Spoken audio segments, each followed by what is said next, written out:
আসসালামু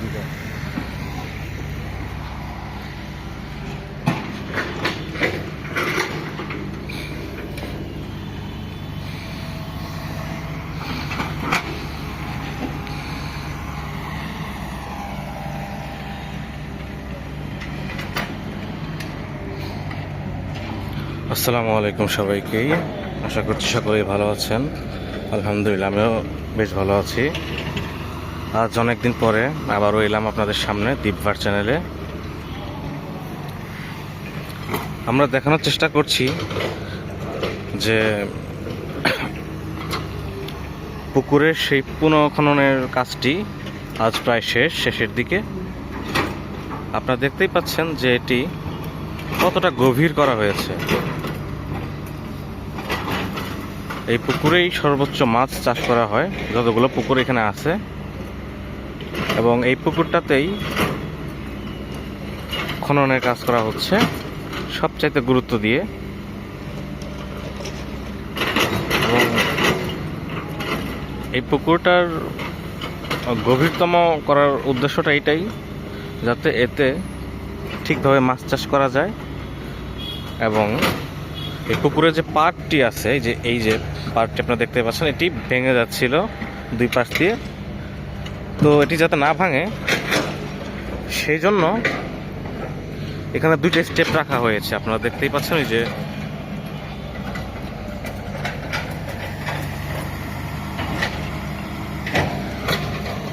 আপনারা দেখেন, পাড়টি বড় করা হয়েছে, প্রশস্ত করা হয়েছে দুই দিকেই। পুকুরের পাড়টি প্রশস্ত হয়েছে। এই প্রশস্ত করার কারণটি হচ্ছে যাতে পাড়টি না ভেঙে যায়, এবং গভীর করা হয়েছে যাতে এতে ঠিকঠাকভাবে মাছ চাষ করা যায় এবং পুকুরটির গভীরতা বাড়ানোর জন্যই এটি করা হচ্ছিল।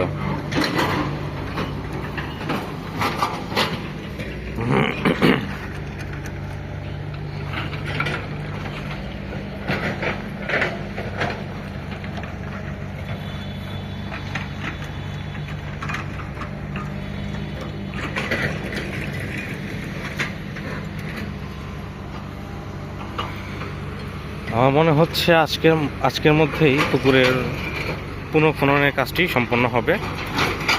সম্পন্ন হয়ে যাবে। এবং এই বেকটি আপনার ওই যে ওদিক দিয়ে উঠবে, যে আপনারা দেখতেই পাচ্ছেন যে দিক দিয়ে নেমেছে সেদিক দিয়ে উঠবে।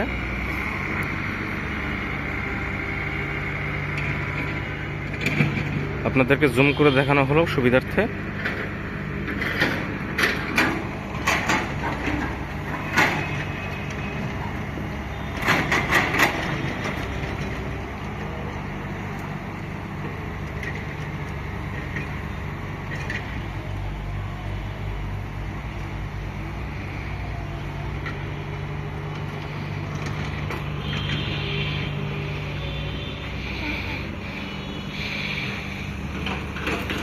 সবাই ভালো থাকবেন, সুস্থ থাকবেন, এবং দীপভার্স ইউটিউব চ্যানেল এবং ফেসবুক পেজে সাথেই থাকবেন। আমাদেরকে ফলো করবেন, সবসময় চোখ রাখবেন। ধন্যবাদ আপনাদের সবাইকেই। আসসালামু আলাইকুম।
বোন থাকছে না আমার